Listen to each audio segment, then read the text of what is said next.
Hi, you guys. My name is Mrs. Claire, and I am lucky enough to get to be one of your math teachers this year. So, not just the person who's sitting in your classroom, but the other two math teachers in this building will be working with you this year. Today, what we're going to do is do your last review lesson, and that is going to be about solving 1 and 2 step equations. So let me get that ready. It's been a while since I've done some screencasting, so please bear with me, all right? Your teacher should have given you a copy of this, so all you need to do is follow along and fill in the blanks, all right? Hopefully it's just some review. You might want to get your name and your date in there right off the bat. So for two-step equations, remember that there are two things to remember. One, when you're solving equations, you want to keep them balanced. So the left side and the right side of the equation need to always maintain that equivalency. And the other is that we are trying to isolate x, or get x alone, find the value of x. So when we see an equation, what we want to do is the opposite of whatever is happening to x. So the issue when we have two-step equations is, well, what do I undo first?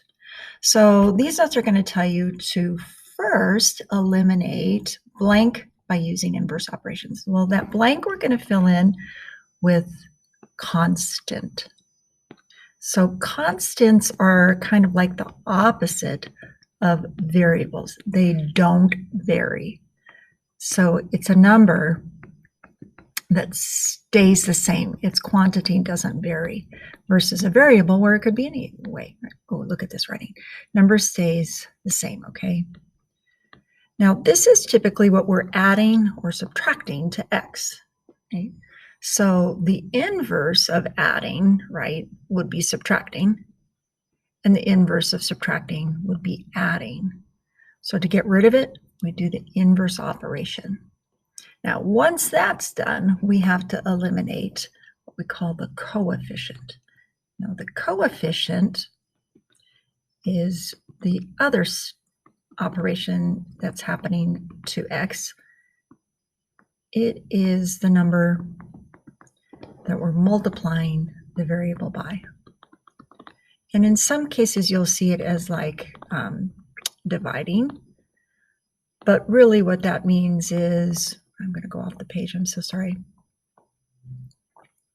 What that means is we're multiplying by a fraction, right? So if it's a coefficient, it might be 2x, 2 times x. 2 is the coefficient, x is the variable that we're multiplying by, right? And so usually we are either going to multiply or divide to undo that. And sometimes for division, we're multiplying by the reciprocal to get rid of it, because reciprocals multiply to be 1. Now, you're going to isolate your variable by using the reverse order of operations. If we knew what x was, we would perform the order of operations, which are, hopefully you remember PEMDAS, and that's parentheses or grouping symbols, exponents, multiply, divide, add, subtract. Now, multiply and divide happens in order from left to right, add and subtract happens in order from left to right. When we're doing the reverse of that, we undo subtraction and addition first, we undo division and multiplication after that, and we undo any exponents and parentheses last, okay? So we work from the inside out, okay? Okay, so the things to remember, again, what you do to one side, you have to do to the other side of the equation to keep it balanced, okay? And so what you do to one side of the equation, you have to do to the other. And so we'll mark that by paying attention to the equal side. So when we say the other side of the equation, we mean the other side of the equal sign, okay? Okay, so what we do to one side of the equation, we do to the other side, okay? And we have to show our work, both sides. We want to show our work vertically, meaning up and down, not horizontally. And keeping the equal signs lined up just means right here for this equal, some people draw this line to show the left side of the equation from the right side. So for this example, if we go back to our steps, eliminate constants by using the inverse operations. A constant, remember, something we add or subtract. So we are subtracting the constant 4. The inverse of subtracting is adding. So if I add 4 to this side and show my work vertically, it would look like that. And what I do to the left side, I have to do to the right side also. When we add or subtract, we usually put this add or subtract bar, right? Now we're going to simplify. If we had 5x minus 4 plus 4, it's like you didn't do anything to 5x. 5x is now isolated on the left side, and it equals 11 plus 4, or 15. So that's one step of our solving. The next step would be eliminating the coefficient. Remember, the coefficient is what we're multiplying the variable by. So x is our variable. We're multiplying it by 5. The inverse of multiplying is dividing. So we don't use this division symbol anymore, really. You'll use that eventually back in Algebra 1. But right now, we do division with this fraction bar. And if I divided the left side by 5, I have to divide the right side by 5. Okay? And what happens now is I get x equals 3. Now, a couple of properties maybe that you talked about last year is the reason we do this. This is the 0 property, that if you add inverses or opposites, they combine to be 0. And then this property is if you multiply by 1, it's like you aren't doing anything to this number. So 1 times x is just 1x, right? Okay, so just a couple things about that one problem. Okay, next problem. Negative 4b minus 2 equals 18. So what is the constant, the number that we're adding or subtracting? It's right here, minus 2, same as adding negative 2, right? So you'll hear your teachers refer to those, it's kind of the same thing, all right?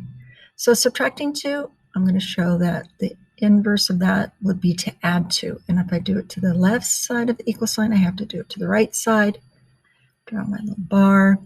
And the simplifying is, again, the negative 2 and the positive 2 combine to be 0 since they're opposites. Negative 4b, don't lose your negative, now equals 20. To get rid of the coefficient of b, which is negative 4, I'm going to do the inverse, which is division. It's getting multiplied by negative 4. I'm going to divide by negative 4. And if I do it to the left side, I have to do it to the right side. And now that negative 4 over negative 4 is 1b, or just b, equals negative 5.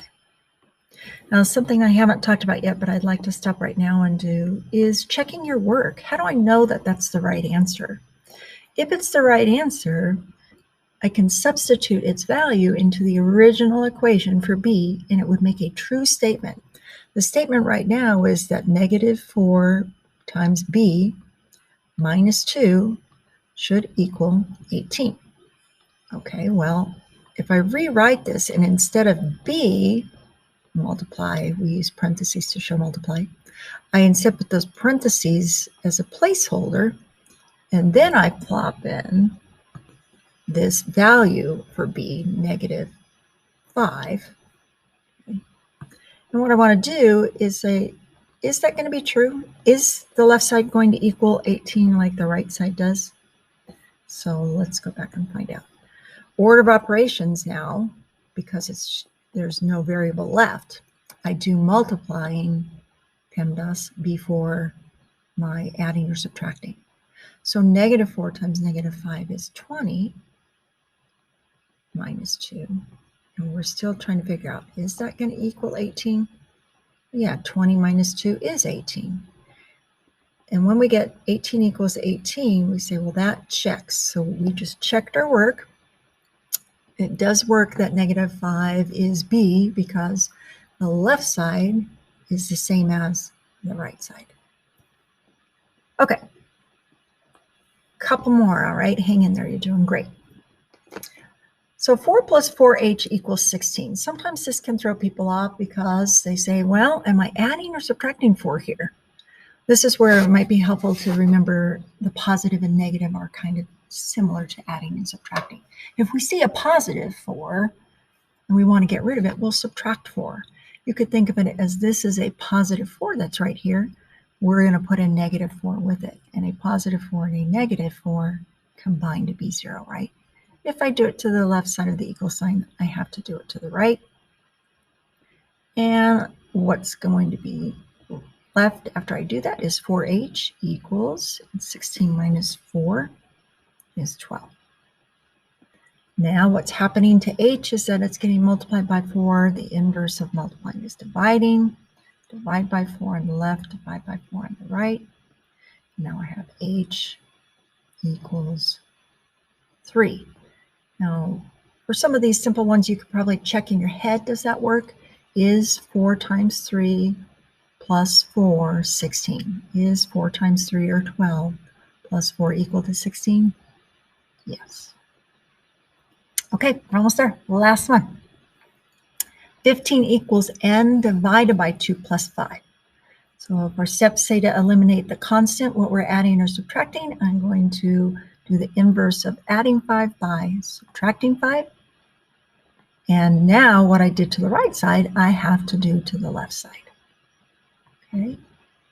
So what is on the left side now? 15 minus 5 is 10 equals. And what is on the right side is just n divided by 2. Now dividing something by 2 is really the same as multiplying it by 1/2.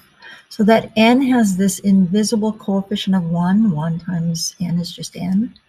So that might help some of you to recognize, well, what do I do if it's a fraction like that 1/2? Well, we multiply by the reciprocal of 2 over 1. The other thing is just to recognize to undo dividing by 2, which is what we're doing when it's in the denominator there, is to multiply by 2.